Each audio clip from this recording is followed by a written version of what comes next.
Olá, tudo bem? Aqui é a Ana da nossa Casa é Viva e hoje eu vim falar a respeito do isopor. O que ele traz, né, de danos ou benefícios e como descartar. O principal, né, que eu tô fazendo essa série pra gente aprender como descartar as coisas, já que esse momento sempre chega. Quando eu fiz o vídeo das lâmpadas, exatamente no mesmo dia, a gente recebeu aqui em casa uma amiguinha da minha filha. E a gente, enfim, tava na função de almoço, eu falei, vamos pedir um lanche, né? E fui atrás do iFood ali, buscando um hambúrguer. E, enfim, eu sempre que eu tô buscando um alimento, assim, nessas plataformas, eu busco olhar bem a foto do produto para ver qual é a embalagem que esse produto vem, porque me incomoda muito o isopor, né? Eu sempre fazia essa pesquisa e nesse dia eu decidi por uma loja de hambúrgueres que na foto aparecia lá só o papelzinho, né? Mas a hora que chegou eu tive uma grande surpresa, vieram um monte de caixinhas, cada hambúrguer veio dentro de uma caixinha de isopor daquelas, então foi um volume enorme de isopor, a gente pediu batata, veio um isoporzão e enfim. A partir daquele momento eu comecei a lavar, que é o que eu sempre fiz, e guardar, né? Essa era a diferença, eu lavava, esperava secar e descartava. A partir desse momento eu comecei a guardar. Então a gente está fazendo 3 semanas hoje de isopores que a gente acabou guardando. Esse ato de guardar foi extremamente importante para nós aqui de casa, para perceber qual é o volume, né, que a gente guarda de cada lixo, né? A gente percebe assim, como aqui tem coleta seletiva apenas uma vez por semana, a gente percebe o volume geral do lixo a cada uma semana, ou quando a gente perde o dia do lixo a cada 15 dias, que acontece também, né? Eu acho que, não sei se na tua casa acontece essa realidade, mas tem aqueles dias assim, nossa, hoje é quinta-feira, bem na hora assim que tá passando o lixo, o caminhão de lixo, e aí a gente, enfim, acumula mais uma semana. E a gente percebeu o quanto isopor a gente tinha guardado e o quanto a gente precisava olhar para isso. Esse é um método de percepção, né? É bem legal fazer. E eu fui acumulando na minha cozinha. Então, todas as pessoas que entravam ali, as pessoas viam, percebiam e a gente conversava inclusive sobre isso, né? Ah, ó, a gente tá coletando isopor, percebendo quanto de isopor a gente coleta, né? Quais são os itens que a gente costuma consumir que tem isopor e começar a trocar. Por um exemplo, eu sempre consumia numa panificadora aqui perto que ela vende os bolos num pratinho de isopor, né? Aí então a gente começou a perceber isso, fazer mais bolo em casa para poder reduzir esse lixo, né? Então, algumas percepções. A gente percebeu que em outras panificadoras é o plástico em si, né? Aquele monte de plástico, né? Então, a gente mediu. Trocamos um pratinho de isopor por um monte de plástico ou a gente faz o bolo em casa, né? Então, a gente está fazendo algumas escolhas. Alguns momentos a gente quer muito consumir o bolo e tal, a gente recorre para o que tem aqui perto, porque a gente prefere o pratinho do que aquele monte de plástico que é em outras opções que a gente tem.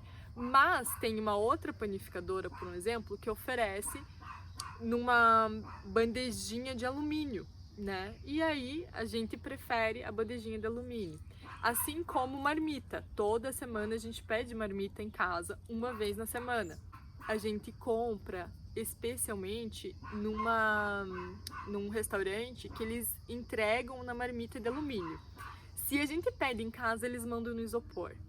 Se a gente vai lá comprar, aí eles fazem na de alumínio. Uma coisa bem interessante que eu tenho feito quando a gente pede iFood, eu sempre peço, por favor, não gosto de isopor, se você tiver qualquer outra embalagem, mande, né? É muito importante esse movimento da gente pedir para eles novas opções, até para eles pensarem que isso é uma característica de consumo, né, do futuro. Então, é muito importante fazer essas mensagens aí pros restaurantes quando a gente pede comida. Ainda mais nesse momento da vida que a gente está vivendo, né? que comida fora, né, esses restaurantes e tal, cresceram muito. Então a gente tem que mandar essas mensagens para eles acordarem para essa realidade. Então vamos falar um pouquinho do isopor. Ele foi criado em 1941 e, pasme, ele é um plástico, isso eu não sabia. Se chama poliestireno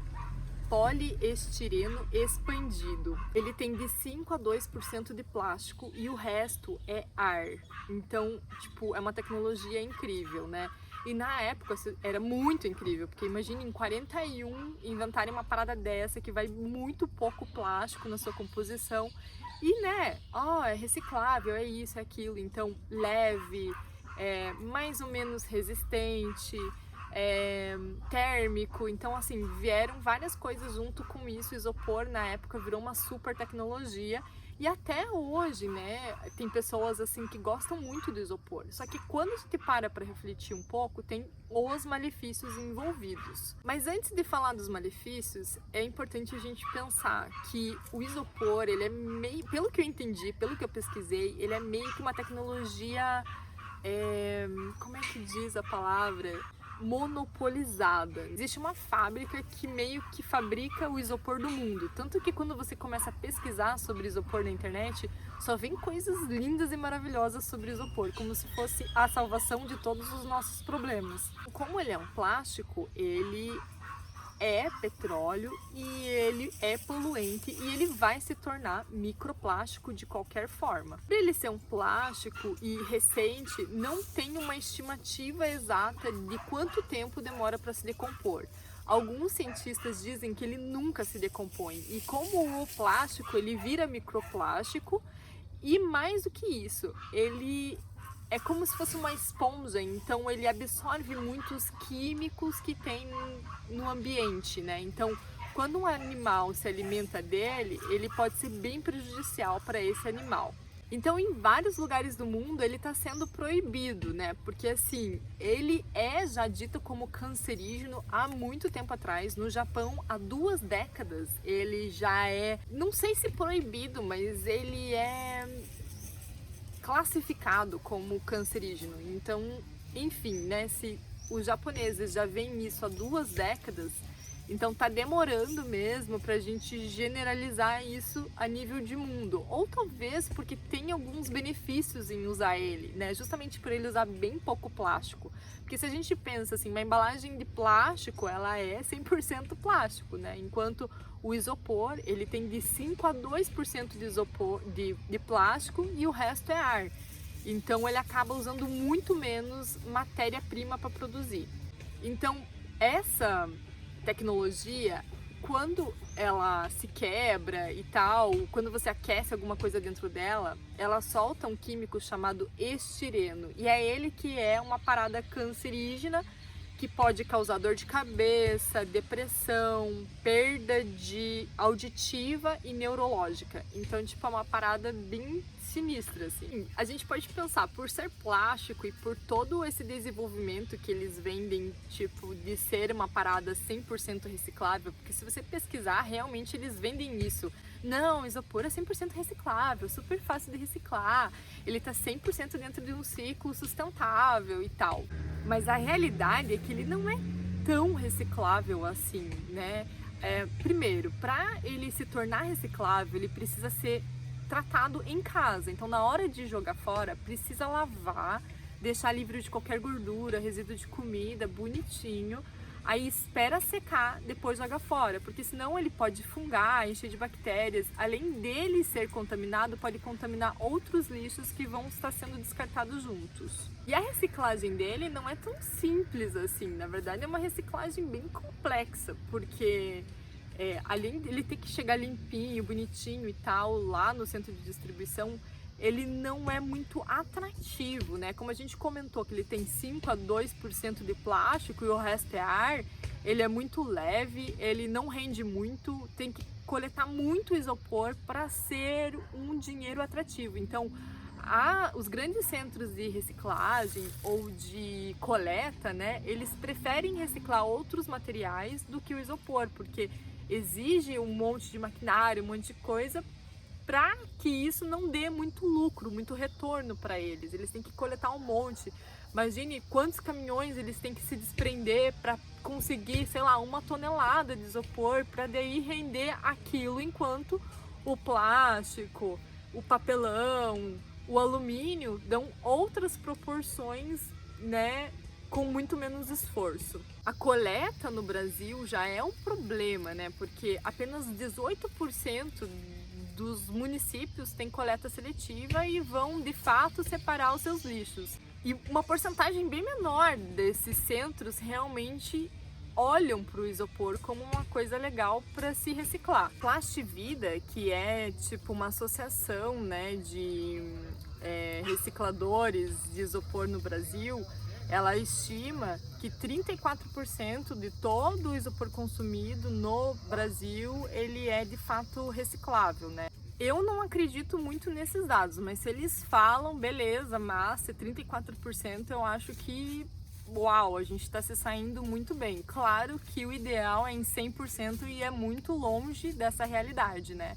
Mas para essa realidade começar a acontecer, a gente precisa descartar da maneira correta. Então, lavar, secar, descartar junto com os recicláveis, ter coleta seletiva, né? Já é mais um ponto que é necessário, fundamental. E se na tua cidade não tem coleta seletiva, você tem que buscar um ponto de coleta desse material, né? E aí você pode recorrer a alguns sites que existem, como o E-Cycle e a Termotécnica, que ajudam e auxiliam a você encontrar um centro que coleta para poder reciclar. Então é isso, dei uma super pincelada, joguei vários dados aí, a gente viu que não é uma coisa tão simples de resolver, mas o fato é que a gente precisa mesmo olhar para a quantidade de lixo que a gente produz. E depois que produz esse lixo e a gente usa, é descartar na maneira correta, no lugar correto. Então a gente juntos vai fazendo essa força de disseminar, né, essa informação para que as pessoas cada vez mais sejam instruídas e façam da maneira correta. É isso, qualquer dúvida, entre em contato, deixe aqui abaixo seus comentários, suas experiências. Se você tiver dicas a respeito disso, alguma informação a mais, por favor, ajude a completar aqui para que a gente cresça essa rede, né? E cada vez mais pessoas informadas fazendo da maneira correta. Grande abraço e até a próxima. Tchau!